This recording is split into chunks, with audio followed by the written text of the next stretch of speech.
What's up, everybody? Josh and Jay back with another fantastic edition of the America is Blue podcast. A lot of positivity to get into today on the show. With me, as always, to break it down is my brother Jay Himmelstein. If you guys like what you hear, just a couple of American boys harping on some shells, smash the like. Check us out on Instagram at America is Blue podcast. We love the feedback. We love to interact with everybody and break it down for the Blues. But Jay, Stamford Bridge, opening weekend, a 1-1 draw with Liverpool. Give me some of your first thoughts out of the gate. Seems like we might have a proper side on our hands here, brother. Dude, that's exactly how I've been feeling. It's just, it would have been great to come away with this one with a win.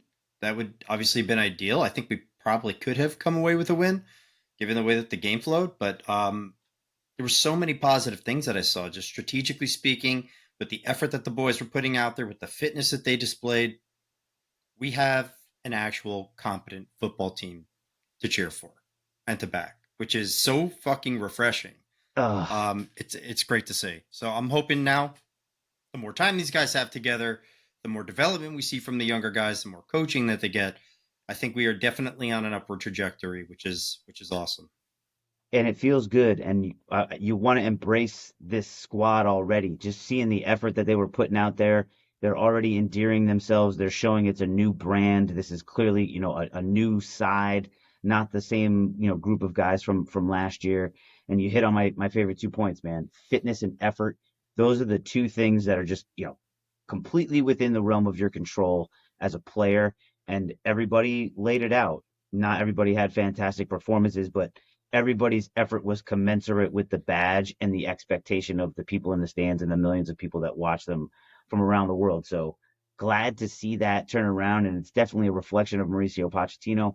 Can't wait to see what he continues to do to this young group of guys, because we know that he has the ability to get the most out of these dudes. And we're the youngest side in the PL, and it's so cool too, because you're like, wow, we got a lot of young guys on a lot of long-term contracts. We got some guys that we added that we'll get into a little bit later on, and some guys that we think we're going to add.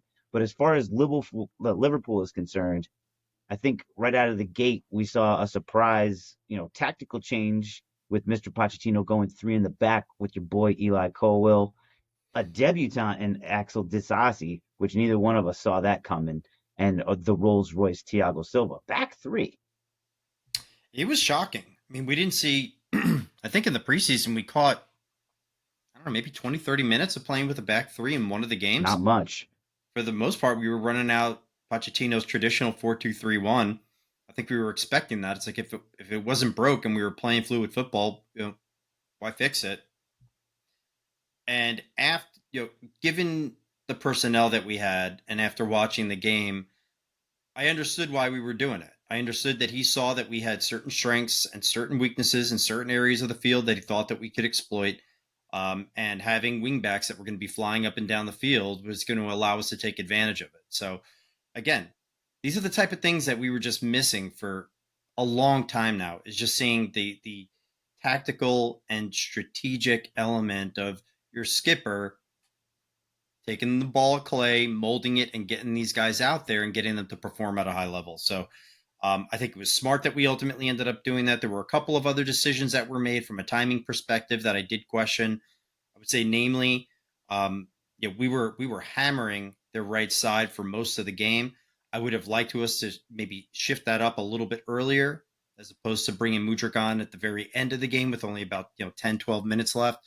Change that up a little bit to attack Trent Alexander-Arnold, who's generally and widely known as a shitty defender. Yep. But again, there's not a lot to complain about as far as the coach's decisions. I think he hit on almost everything.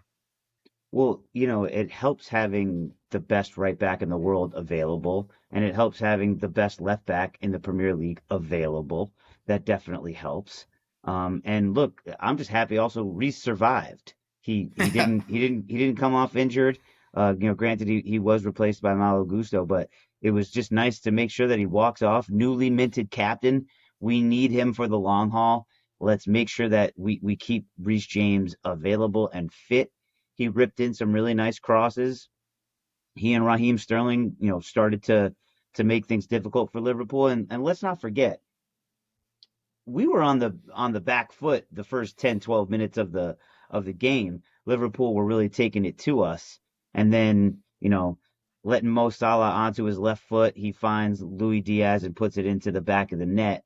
But look, I didn't have that same feeling as we did last year. Of course, everybody has a little bit of a sinking feeling giving up the first goal, but the guys didn't drop their heads. They got right back to it and, started to make things difficult. And we absolutely, deserved that goal. And seeing the debutante bag one at Stamford Bridge, first time on the pitch, pretty special moment for him. That'll endear you to the fans too. Yeah, I mean, I was concerned. I'll be the first one to admit it. We came out flat and we were playing like shit. Everybody had heavy touches. Carney Chukwuemeka was all over the place. Axel Disasi was pretty rough for I'd say most of the first half. He came on and kind of found his groove as the game went on. He wasn't very good. I saw some poor touches from a lot of guys that were on the squad, and Liverpool were having their way with us through the midfield. The entire center of the park, they were absolutely owning us. So I was Yeah, concerned. Gakpo was giving us problems for sure. Gakpo was giving us problems. Salah, uh, Yeah, Slobodai was whatever Slobozai, his name. Slobozai. He was pressing the shit out of us and creating Yeah. problems. Alexis McAllister looked really sharp. So I was sitting there and I'm like, man, I thought everything was going awry, honestly, because we went to this different formation. We had new guys on the field that haven't been with the team very long. We didn't have everybody that we would have wanted out there in their ideal positions, and it was terrible. It wasn't even just like serviceable. They were nervy. You could see that they were excited and juiced up. And I was concerned because you're wondering if some of the elements, like the mental shit that creeps in from what we experienced last season after they give up that goal and after Liverpool continually threatens and Salah bangs one off the post, and you're just seeing these gaping holes. Salah being left one on one against Levi Colwill consistently. I mean, Colwill did great and stood up, but it was like, how many times do we want to roll the dice with that? And it was the same thing we saw in some of those preseason games, was to see these guys have the urge and the fire to punch back, to find it and settle in and get into their groove and start to earn the possession back. So that was probably the highlight of the entire game for me, was seeing them turn around what was a very rough start and say, you know what, we need to have some faith in ourselves and we got this, and then they deployed it. So I thought that was the highlight of the entire game. Well, yeah, going one-on-ones with Mo Salah is not a recipe for success, Rough. against Liverpool. But look, I was surprised to learn at the end of the match it's 65% possession Yeah, when we it was owned all the said and entire rest of done. the game. We I mean, owned the entire rest of the it's game. pretty impressive. Yeah. There's no doubt. But there's a couple other things that we had to hint on in the first half. Nico Jackson, though he did not produce, he definitely should have converted or done more with that cross initially from Reece. Yep. Other than that, he was doing things that, like, I don't know, strikers do, striker stuff. He seemed to show up at the right place, right time. A lot of effort, running off the back shoulder, holding the ball up, able to keep some possession and let the support come to him. So good to see him at least start to get himself immersed in the side. He will continue to develop. Um, had some hard work from your boy Conor Gallagher playing in the pivot with Enzo. We gotta give him some credit where credit is due. But the absolute star of the show, no doubt, entire match, Enzo Fernandez, looking like that $120+ million is not going to waste.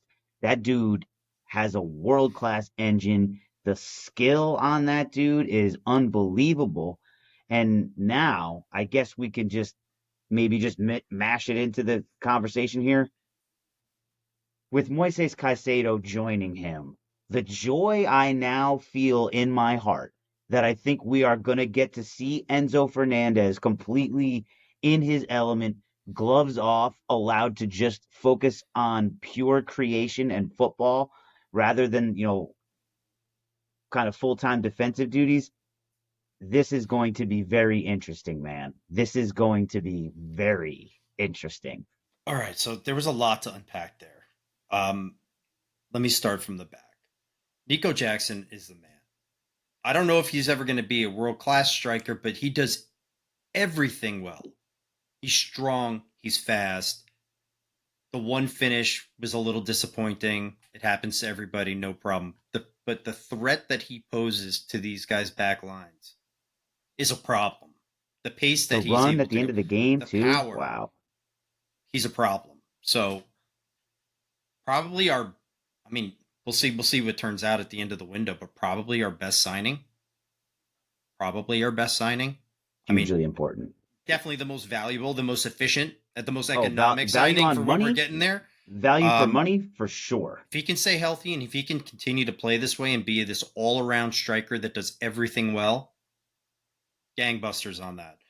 Um, Raheem Sterling started bad, played well, fell off a little bit, but at least it was positive from what we saw in the pre. I mean, he couldn't gotten much worse, so good for him. Chukwemeka looked at a sorts. He didn't show up very much. You could see the nerves were rattling him.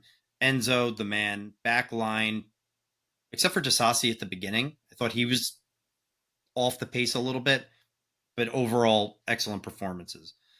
Before we go over to his replacement, I want to talk about Conor Gallagher because I have to. Because I have to. It wouldn't be an This America's Blue podcast without your it feelings wouldn't on Connor. it wouldn't. And I'm given the signings and given the rumors, I'm more and more convinced he's not going to be part of this club for very long. And as much as I commend him on the effort, as much as I can commend him on the work rate, the tackles on Mo Salah, I think there were two of them that were pretty spectacular. I mean, really A class, amazing stuff. So I'm going to give him his due and give him his props with all of that stuff. But I don't want to see him ever again. I just don't. And there is a personal vendetta. And everybody knows I don't like him. But when I see Thiago Silva barking at him incessantly because he's always doing the wrong fucking thing. If you look at Thiago Silva when he's looking for an outlet somewhere in the middle of the park, he's constantly yelling at him. Just as a stupid fan who doesn't know any better, I'm going to assume that Connor's doing something wrong as opposed to Thiago Silva just barking at him because he just wants to bark. Given that you're talking about a legend versus a guy who cuts holes in his socks. The other problems I have is just, again, there was some feast in his game yesterday, and I appreciate the effort, and he was playing out of position, but there's just so much famine. You could see for major parts of this game, guys were avoiding passing him the ball. They were literally avoiding giving him the ball because the turnover rates and the timing of the turn and the type of turnovers when he gives the ball up, the lack of any sort of creativity when it comes to passes going forward. Perfect pivot point. I just had to get that out, but because I noticed, because obviously I don't like the guy, so I stare at him. Go. If we watch Go. him again, just pay attention for like 10, 15 minutes about how much they avoid him. They will pass all the way the hell around him. And I get it. Maybe he was outnumbered as far as what was going on in the midfield. We had Enzo playing up the pitch a little bit further than we would have typically anticipated. Okay, great. But Jesus Christ, you would just hope that the guy would have some composure on the ball. And he just doesn't. And that's concerning to me. And if you mix that up with inability to be positive with his passing moving forward, the inability to be creative when it comes to transition, poor touches, some of the turnovers were egregious and the giveaways were egregious. So again, feast and famine with that boy. And I know a lot of people are singing his praises because of those tackles, and they were awesome. But now for the solution.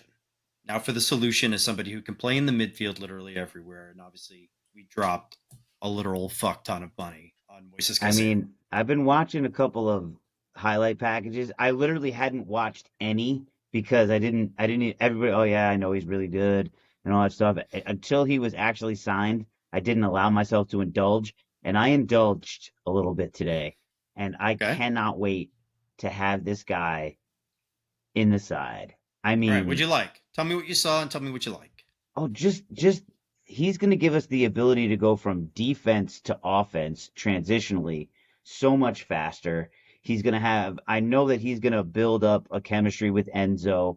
They are the perfect pivot for each other because Enzo still has defensive skills if necessary, given the situation. And the same thing with Caicedo. I feel Caicedo is comfortable enough on the ball. I wouldn't feel bad with him advancing up the pitch with it. He's not a guy that bothers me. He's got the requisite amount of creativity to still be dangerous and not just a one-dimensional guy. But he's going to protect and defend the entire back line. He's going to make Colwill better. He's going to make, Thiago Silva that much better positionally because he's going to afford him more angles, more time, more situations. The guy understands how the pitch works.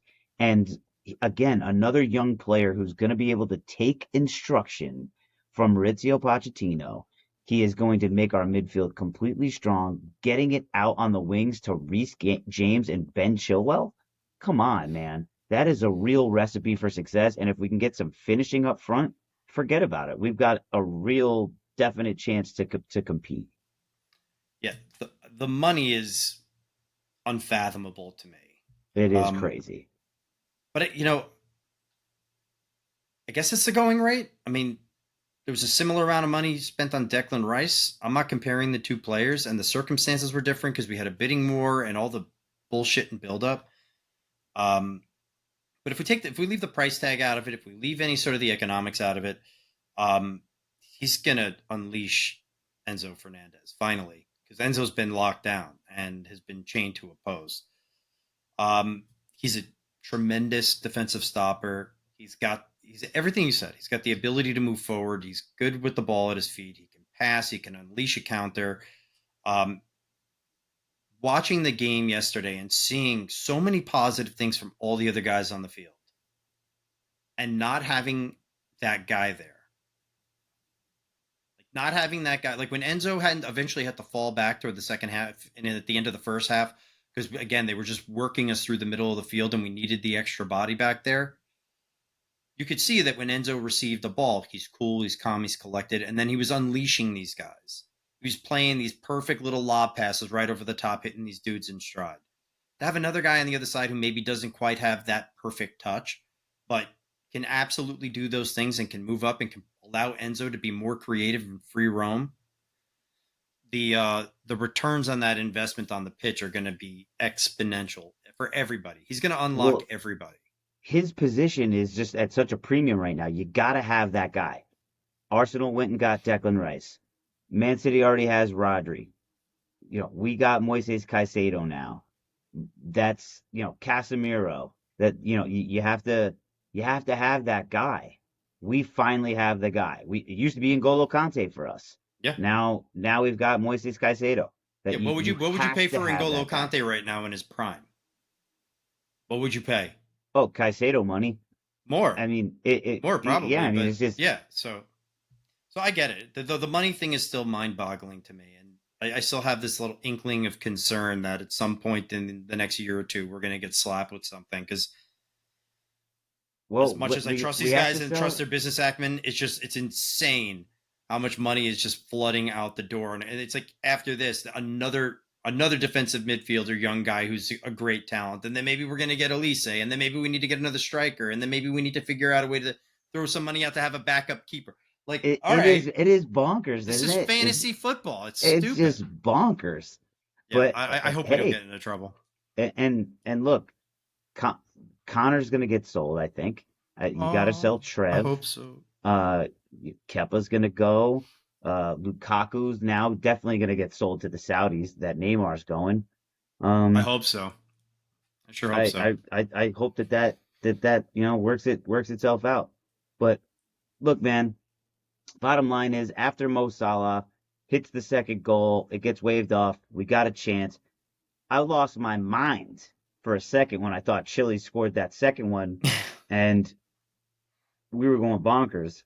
But look, scoring against Liverpool in two times in 2 minutes is, granted they give up goals, but scoring twice in 2 minutes against a good side.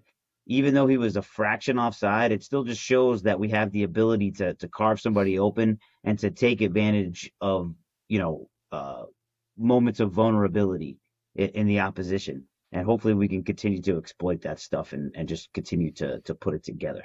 Yeah. But look, that's man, I guess that's got to be the other disappointing thing is that we were going up against a team that does not have a defensive midfield stopper, which is why they were bargaining with Brighton to get the same dude, and has a leaky defense, and we were only able to actually bag one.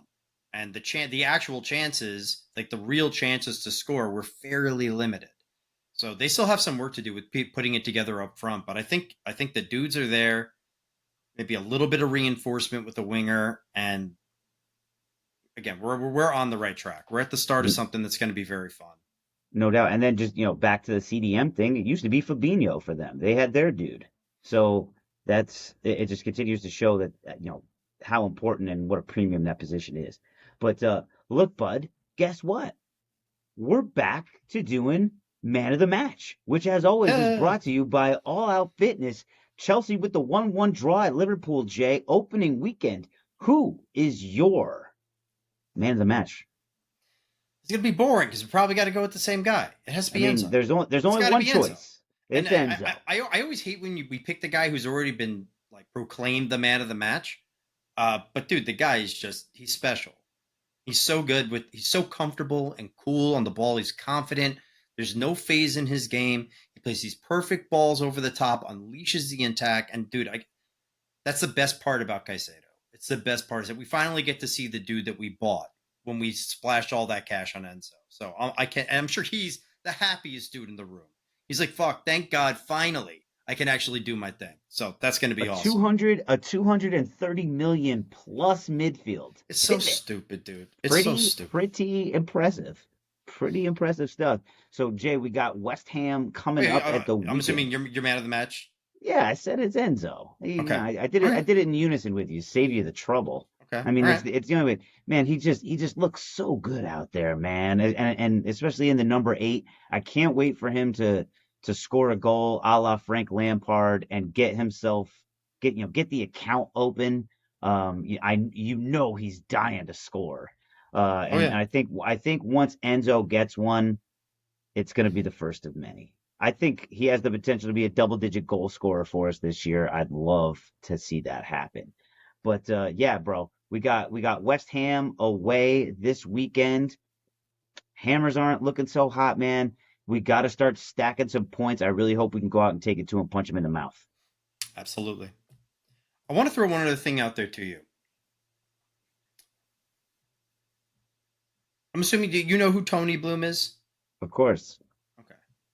So it's been really bothering me. Because obviously all this shit where we've been getting fleeced by Brighton and having all right, Caicedo's career will determine whether we overpaid or not. The market for that position will determine all of that. But obviously, I think we can all agree that when we started off a bidding process at like 60 or 65 mil, which is a low ball offer, hoping that we could land at 80 or 90 and we drop 115. That's a lot of cash, right? We paid a significant premium for this player. Mm-hmm. And I'm sitting there, I'm like, this motherfucker Tony Bloom. Like, who the fuck is this guy? Because again, like, you're going up against like you're a small, or you're an overachieving small club. So it's like, who are you to continue to act like this and to do this to us? And I was like, I looked this dude up. He's a professional poker player. He earned his fortune on tables. Fucking throwing bluffs with too high. Dude, this guy, for all the accolades and all the things that we've said about Todd Boehly and Badada Bali and their commitment and them just saying, like, we're going to get this shit done. Tony Bloom might be the best executive in the Premier League. This fucking dude he'll sit there and he'll just hold the cards. There ain't no pressure on him. There's no phase in his game. He's going to sit there and just make you continually rain chips into the pot, and then he's going to take it down.